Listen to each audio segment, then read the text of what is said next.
Damn.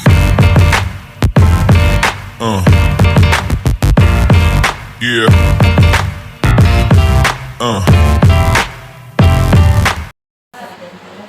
Assalamualaikum warahmatullahi wabarakatuh. Kali ini saya akan mencoba untuk wawancara tentang kasus-kasus dilema etika bersama dengan Kepala Sekolah dari SDN Jatipulung 06 bersama dengan Ibu Kartika. Yuk, cek ya. Waalaikumsalam warahmatullahi wabarakatuh. Gimana kabarnya, Bu? Alhamdulillah sehat, baik. Ini saya mohon maaf mengganggu waktunya Ibu Baik. di hari ini ya. Sesuai dengan yang saya sampaikan kemarin, saya ingin sedikit bertanya-tanya nih tentang permasalahan kasus dilema etika yang terjadi di sekolahan Jatipulung 06 ini. Kira-kira Ibu bisa kasih gambaran dulu nggak? Ada nggak kasus yang berhubungan dengan dilema etika? Ada. Jadi tuh dari anak ke guru ya. Ya bisa. Jadi tuh anak memang kalau anaknya pintar di sekolah juga apa aja pede bisa.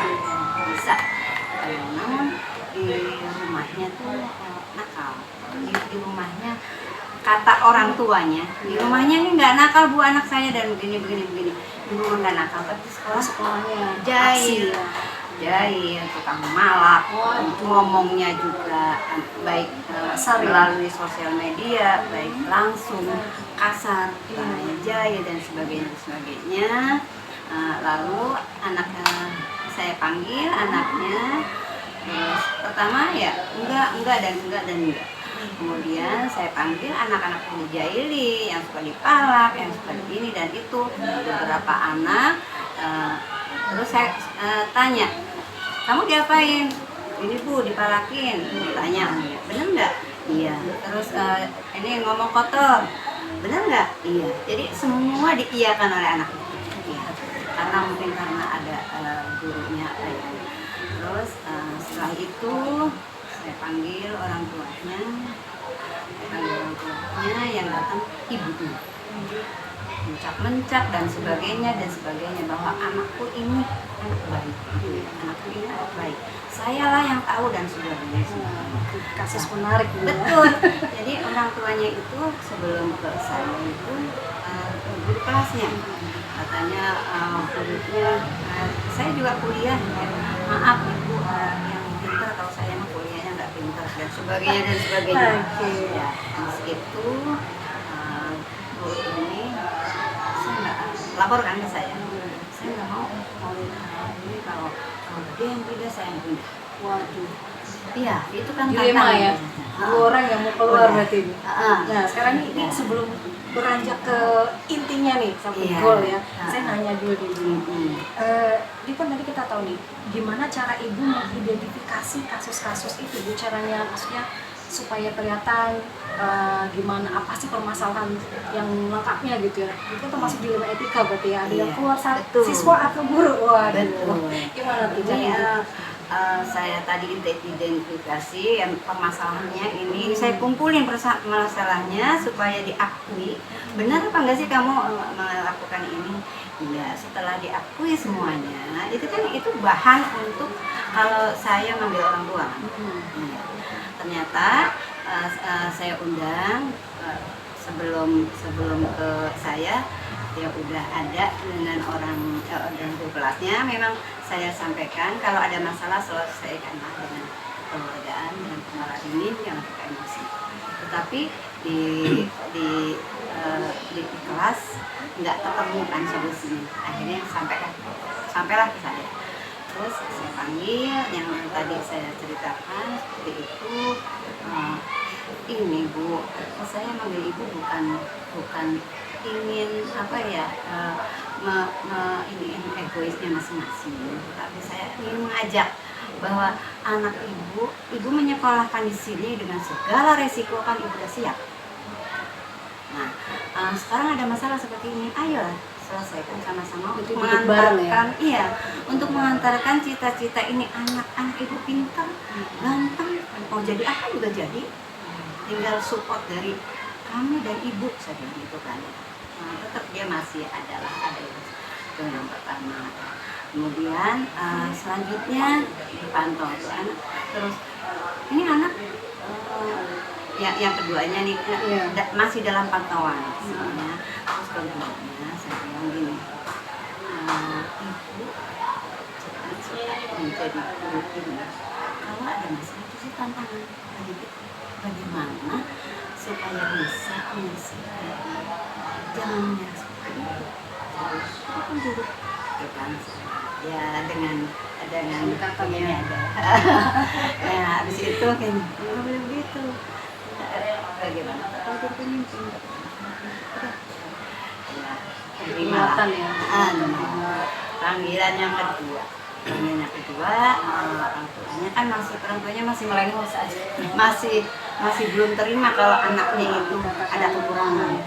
Gitu. Akhirnya saat panggil yang kedua, itu yang waktu itu ada anak yang berbohong, orang tuanya itu kan ketiga mengakui kejelekannya anak. Ini cara ngatasinnya, berarti kan istilahnya gimana ya? Guru benar, mungkin hanya karena dia merasa tersinggung aja kali ya dengan anak yang begitu. Terus anaknya juga ngerasa, orang tuanya ngerasa benar gitu kan ya? Iya. Cara ibu nengahinnya gimana? Nengahinnya kayak gini, jadi datang lagi bapaknya ya. Ke ibunya maupun ke bapaknya, saya sampaikan sekolah itu tidak akan mencari masalah yang baru, tapi mau mencari solusi yang baik sebagai pengantar anak ini untuk menjadi anak yang sukses. Itu aja sih ya. Terus berikutnya kita masih dalam pantauan. Memang saya menyampaikan ke guru saya supaya anak-anak di sini itu belajar merasa nyaman, merasa terlindungi, merasa senang. Jadi ketagihan, saya kalau nggak sekolah ntar begini, jadi mereka ketagihan butuh ke sekolah gitu. Terjadilah seperti itu, anaknya nyaman di sekolah, gurunya dipuji-puji, gurunya melengnya, gurunya baik-baik dan sebagainya, baik dan sebagainya. Suatu saat anak kan waktu itu pernah suruh ngumpulin botol plastik. Botol plastik itu dikasih orang sama emaknya. Marahlah ini anak. Katanya orang tuanya dikatain, izin apa gitu ya. Berarti kan dia beraninya di rumah dong. Di sini udah baik, udah merasa nyaman, udah merasa kayak orang tua ke guru-gurunya dan emang betah di sekolah gitu lah. Terus yang datang bapaknya, ini anak saya laporin ke Polres Palmerah. Ngomong mbahnya. Terus ini anak begini ngambil duitnya kakaknya dan sebagainya hal-hal yang padahal di rumah ya Bu. Iya. Pak, saya bilang dia kan buka sendiri kan. Kalau kemarin kan ibunya kan nutup-nutupin. Nah itu kejadiannya. Tidak sinkron. Iya, tidak sinkron. Jadi terima kasih atas laporan dari Bapak. Kalau memang itu yang benar, tapi memang semua guru saya sampaikan kalau ngajar anak itu bikinlah anak itu nyaman, baik setting kelas, baik belajarnya. Jadi belajar itu bergerak seperti itu. Jadilah kayak gitu sampai sekarang. Sekarang sih dia menerima anaknya juga jauh lebih baik dari sekarang. Sampai anak itu mau dipindahin sama mamanya, udah alergi kali kesini ya, apa udah malu saya nggak tahu. Terus mau dipindahin, cuma anaknya nggak mau, anaknya nyaman. Seperti itu. Terus langkah itu apa nih untuk ngatasin tadi orang tuanya pengen pindahin tapi anaknya pengen tetap di sekolah sini? Kalau orang tuanya mau pindah itu hanya dengar dari komputer. Kalau sejauh ini biasa aja, fan-fan aja, udah selesai gitu. Jadi tujuan saya kan udah tercapai, anak juga udah nyaman, udah jauh lebih baik dari sebelumnya gitu. Kalau masalah di rumah ya urusan dulu yang penting kita harus sampaikan anggapkan anak ini supaya jadi anak yang sukses. Di kasus tersebut ya Bu ya, kira-kira apa yang bisa menjadi sangat efektif dalam Ibu mengambil keputusan menyelesaikan kasus-kasus di Amerika ya? Atau hal-hal yang efektif memang kita harus dekati. Terus hari ini kamu ada Jadi hari ini pendekatan kamu pertama ya. hal yang baik apa. Terima kasih ya, terima kasih Lu, Pujian. terima kasih ya, salam buat salam yang terbaik, Motivasi. motivasi harus sering, harus itu tegur, baik yang kurang belajar, harus kita pantau yang saya kan yang membaca belajar sampai orang tuanya sampai seperti itu, begini yang punya ngajarinya biar anaknya takut. Ini emang nggak bisa ya, belum mikir udah diomelin dulu kayak gini ya Bu ya, jadi ya Bu sampai orang tuanya saya Itu seperti ada parenting juga ya. oh itu tua ya parenting ya, makanya pas saya ini parenting itu mah udah saya lakuin.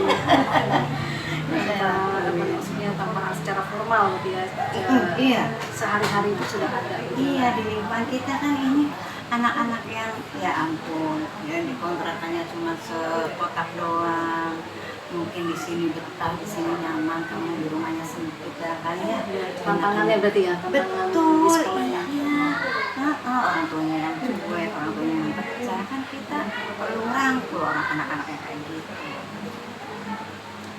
Kalau menghadapi yang begitu Bu, ada tantangan lain nggak nih? Jadi kondisi keluarga yang beragam, ya.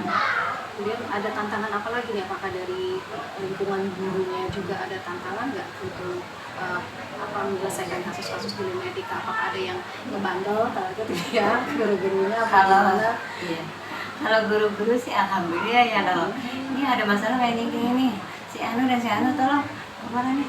Gitu. Alhamdulillah. Luar biasa. Sampai belum bangun dibangunin. Selanjutnya nih Bu, ketika ada permasalahan, gitu ya, apakah dijadwalkan tersendiri atau mungkin langsung menyelesaikan kasus itu atau bagaimana? Kalau permasalahan kan kita nggak diduga-duga ya. Iya. Kadang kapan itu. Jadi ketika ada permasalahan baru langsung kita tangani secara kontinu sampai selesai. Berapa kali pertemuan, berapa kali panggil orang tua, makanya kita sampai kepada orang tua, Bapak Ibu jangan bosan ya, ini kan rumah anak Bapak Ibu yang kedua, saya bilang gitu kan. Termasuk yang inklusi itu juga seperti itu, kita kan harus hati-hati menyampaikan itu anak pintar di rumah di sini kan jadi masalah gitu. Begitu juga orang tuanya juga bersikeras, ini anak nggak ada masalah, coba ini dan sebagainya. Tapi akhirnya udah ada kali 5 kali saya manggil orang tua, akhirnya bapaknya iya kalau memang nggak bisa ini berhenti aja Mbak. Saya tidak akan mengeluarkan murid Bapak asal Bapak tahu. Terus Bapak memang nggak takut ketepuhan, ntar kalau nih anak kan ada masanya, ntar suatu saat anak ini bisa seperti layaknya yang lain. Terus ke Bapak, karena Bapak nggak merasa bersalah. Kalau anak menurut Bapak, anaknya nggak salah. Ini anak SD loh Pak.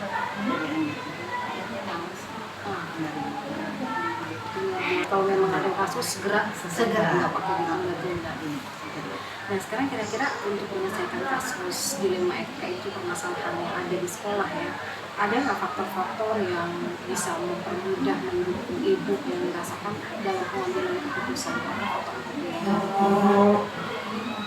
Faktor-faktor yang mendukung ya orang-orang yang merupakan sumber informasi. Saya panggil guru agama, kemudian guru yang tugas tapi dalam arti positif. Nah itu yang saya ajak untuk menunjukkan kebijakan. Itu faktor pendukungnya ibu ya yang Banyak. Kalau dari orang tua murid ada ya berarti? Ya, kemudian dari hal ini kira-kira ada pembelajaran yang bisa ibu petik ya dari kasus-kasus, berarti kita harus begini dari pengalaman-pengalaman yang udah ibu lakuin dalam mengambil keputusan.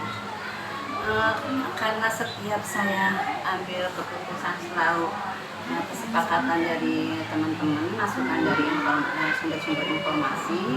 Makanya dalam pengambilan keputusan pun, misalnya saya ada dalam bentuk tulisan, saya tanya, ini sekiranya ini layak apa enggak, kurang apa, tolong dikoreksi. Seperti itu. Kalau memang iya, oke, saya share ya ke grup. Seperti itu. Mengajak rembuk yang lain juga. Benar. Ya, di ketok palu. Iya betul. Iya betul. Luar biasa itu berarti pengalaman luar biasa ini, jadi masukan buat saya juga nantinya. Mau ngomong apa aja saya ketik dulu nih. Ini apa ya, coba ya koreksi dulu benar apa enggak. Walaupun hanya bentuk pengumuman ya Bu ya. Baik, terima kasih Ibu untuk waktunya. Sama-sama Bu. Mudah-mudahan semuanya ya bisa berjalan lancar. Iya, sama-sama saya doakan Bu juga, semoga sukses dalam karirnya, dalam menjalankan apa yang menjadi tugas. Terima kasih sekali lagi Bu. Iya, sama-sama. Waalaikumsalam warahmatullahi wabarakatuh. Luar biasa. Alhamdulillahirrahmanirrahim. Tadi sudah kita wawancara dengan Ibu Katimah. Selanjutnya akan ada video berikutnya. Assalamualaikum. Waalaikumsalam warahmatullahi wabarakatuh. Mohon maaf mengganggu waktunya ini Bapak.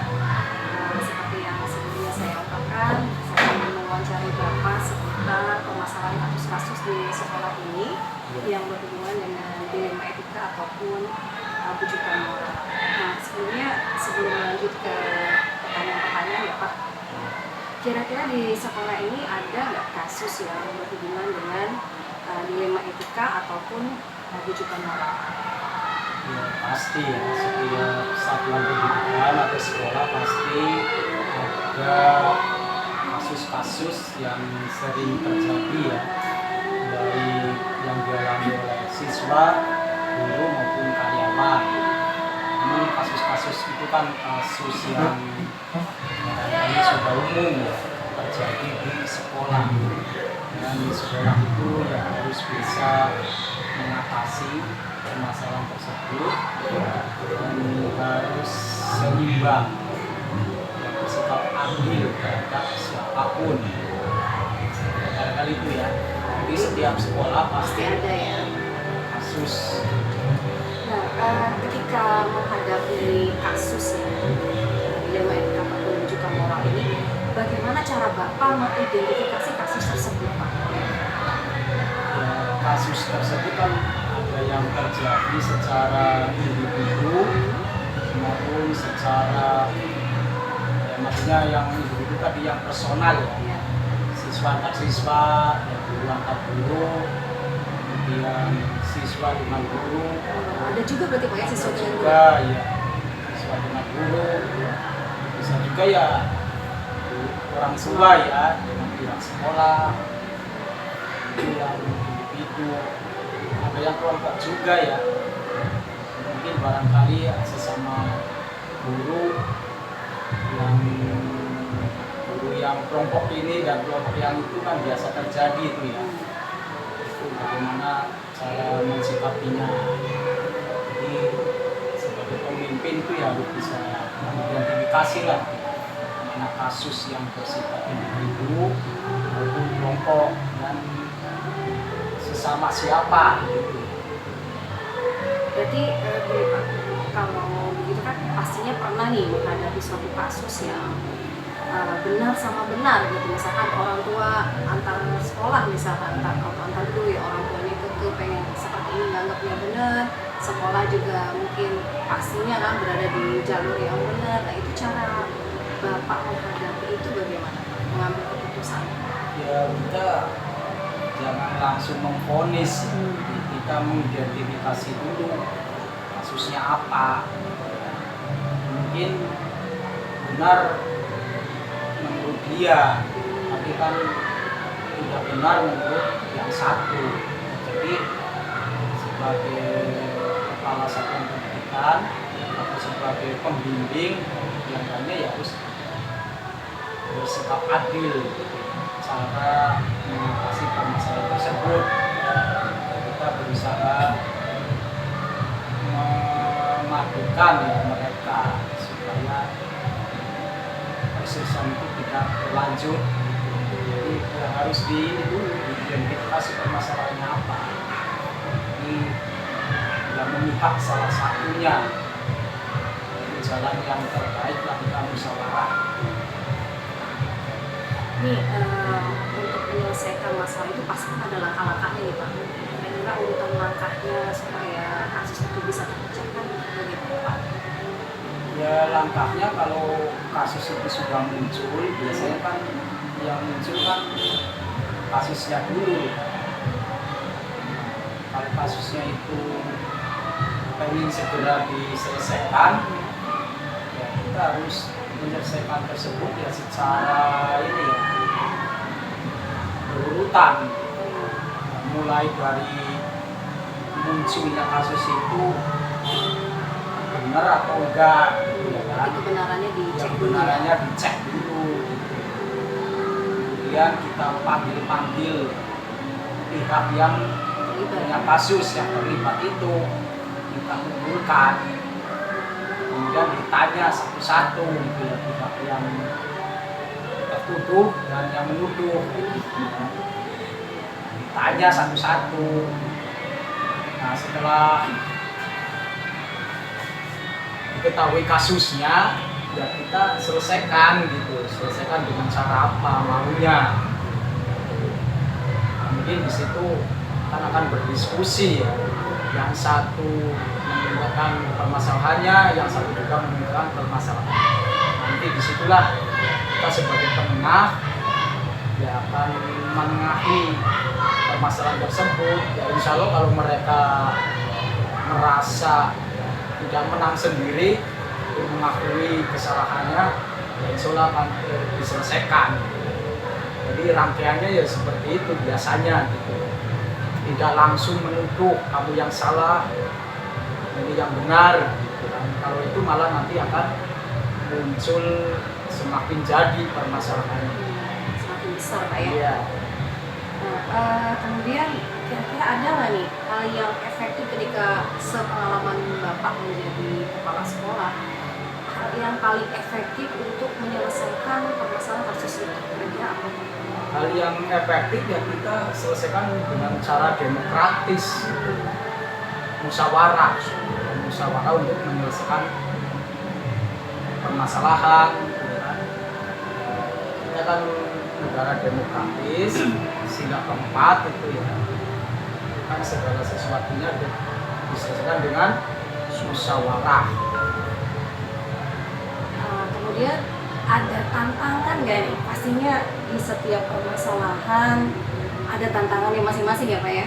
Kira-kira tantangan yang terbesar yang menurut Bapak untuk menyelesaikan kasus? Ya tantangannya pasti ada. Kalau kita bukan psikolog, ya itu kan menjadi beban. Sedangkan kita punya kewajiban untuk menyelesaikan tersebut. Ya, mau nggak mau kan kita harus berusaha ya. Iya. Bagaimana cara menyelesaikan itu gitu, walaupun bukan psikolog atau pembimbing secara khusus gitu kan. Ya intinya tantangannya ya jelas banyak ya, karena biasanya kan kalau permasalahan itu satu sama lain ya pertama membela ya, mengakui bahwa saya yang benar gitu, kamu yang salah gitu. Nah, itu biasa ya, masalah itu biasanya kan ego ya, ego yang biasa dialami individu yang mengalami permasalahan satu sama lain, baik individu maupun kelompok. Nah, ketika menyelesaikan kasus tersebut, Bapak apakah memberikan jadwal khusus gitu ya? Ini pokoknya kalau ada jadwal hari tertentu ini untuk menyelesaikan kasus, atau ketika ada permasalahan langsung di tempat Bapak menyelesaikannya, atau bagaimana Pak? Ya gini, tergantung situasi gitu ya. Kalau situasinya darurat, ya ketika ada permasalahan ya langsung Selesaikan gitu ya? selesaikan ya hari itu juga gitu ya, supaya cepat selesai permasalahannya. Tetapi kalau memerlukan waktu yang lama, ya tentunya mempelajari dulu situasional ya, kapan ini yang dianggap tepat untuk menyelesaikan permasalahan. Biasanya kalau supaya ini kita cari dulu yang mengidentifikasi permasalahannya dulu, ya, menemukan cara yang terbaik untuk menyelesaikan masalah tersebut, barulah mereka dikumpulkan. Berarti ada urutan Iya, gitu ya. ada urutannya, urutan waktu lah, ada tenggangnya gitu. Gak langsung dapat grup. Kalau seperti itu malah nanti bukannya hasil yang diperoleh malah masalah lagi kayak gitu. Yang masalah baru ya Pak ya. Ya, jadi ya ada 2 kategori yang biasa dilakukan ya. Yang hari itu juga atau pada waktu itu juga harus segera diselesaikan. Kemudian kalau memang permasalahannya memerlukan waktu lama ya harus perlu waktu juga ya supaya ini ya benar gitu ya cara menyelesaikannya, jangan sampai salah. Nah, dalam penyelesaian permasalahan tersebut ada nggak nih seseorang atau faktor-faktor yang memperkuat Bapak untuk mengambil keputusan yang mendukung gitu lah? Ya jelas ya, ini kan di satuan pendidikan kan tidak hanya saya sendiri ya selaku pimpinan, kan ada orang lain, ada guru pembimbing, ada guru kelas, ada guru agama. Nah, pendukungnya yaitu semuanya dilibatkan karena yang tahu permasalahannya kan di samping kelompok atau di kelas ya, ada juga yang guru yang lain ya, seperti guru olahraga, guru agama, guru ini psikolog lah istilahnya gitu ya, yang ditunjuk di sekolah. Jadi pendukungnya itu ya, bukan hanya sendiri, kita kan cari solusi. Jadi Berarti bersama-sama. ini bisa dikatakan sekolah ini punya kekompakan ya? Iya, perlu kekompakan. Kalau diselesaikan sendiri, ya kalau ada yang pihak yang kurang cocok kan, kurang seret gitu. Jadi harus sama-sama. Pendukungnya ya atau Iya, musyawarah tadi ya? mendampinginya sebagai pendukung, sebagai pelengkap. Baik, pertanyaan terakhir ini Pak. Dari sekian lama Bapak menyelesaikan kasus atau permasalahan yang ada di sekolah ya, kira-kira ada pembelajaran yang menarik nggak yang bisa kita gali gitu dari permasalahan-permasalahan yang sudah Bapak selesaikan? Ya, jelas ada ya. Kita kan sebagai seorang pendidik, ya tentunya setiap hari itu menemukan berbagai macam permasalahan, terutama yang dialami siswa yang bermasalah gitu kan. Banyak sekali kejadian-kejadian yang ya, sepertinya hal yang biasa maupun hal yang tidak biasa. Nah, yang hal biasa barangkali ya itu pengalaman biasa ya.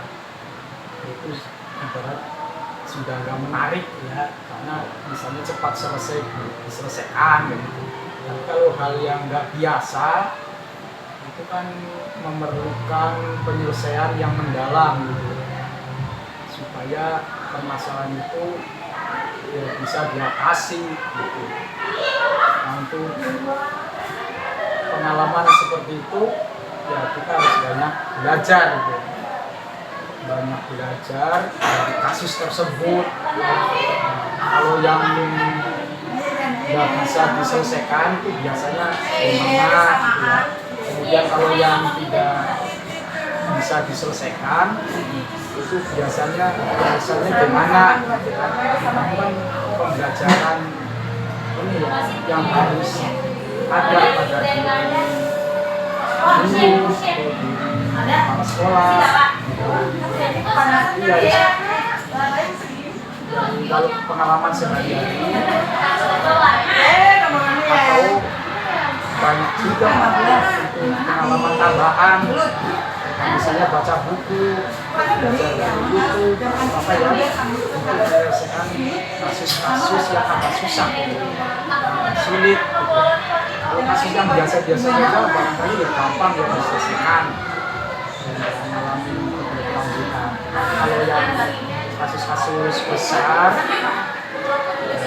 misalnya anak malas gitu ya, sekolahnya jarang, kemudian sudah diatasi beberapa kali, tapi mereka masih seperti itu, gitu. Merupakan kasus yang agak sulit, memerlukan pendekatan khusus supaya anak tersebut yang tadinya males mau rajin ke sekolah lagi. Oke, berarti kita menjadi lebih dewasa, menjadi lebih berkembang kompetensinya dengan adanya kasus-kasus itu, Pak ya? Iya. Itu ya. Iya, di samping sekolah itu memberikan pelajaran itu kan kita juga sekolah itu punya kewajiban untuk menyelesaikan kasus. Kasus kan terjadi pada siapapun, baik di rumah, masyarakat maupun di sekolah. Jadi sekolah itu harus punya kemampuan tersendiri untuk menyelesaikan kasus. Makanya kan guru-guru melakukan pelatihan-pelatihan yang bimbingan gitu ya, pendampingan anak-anak inklusi, anak-anak nakal, kasusnya sendiri itu kan diperlukan. Oke, terima kasih Bapak untuk waktunya. Mudah-mudahan wawancara ini juga memberikan wawasan yang luas lagi buat yang hanya diri saya buat sekolah ini juga. Sekali lagi terima kasih ya Pak ya. Sama-sama. Assalamualaikum. Waalaikumsalam.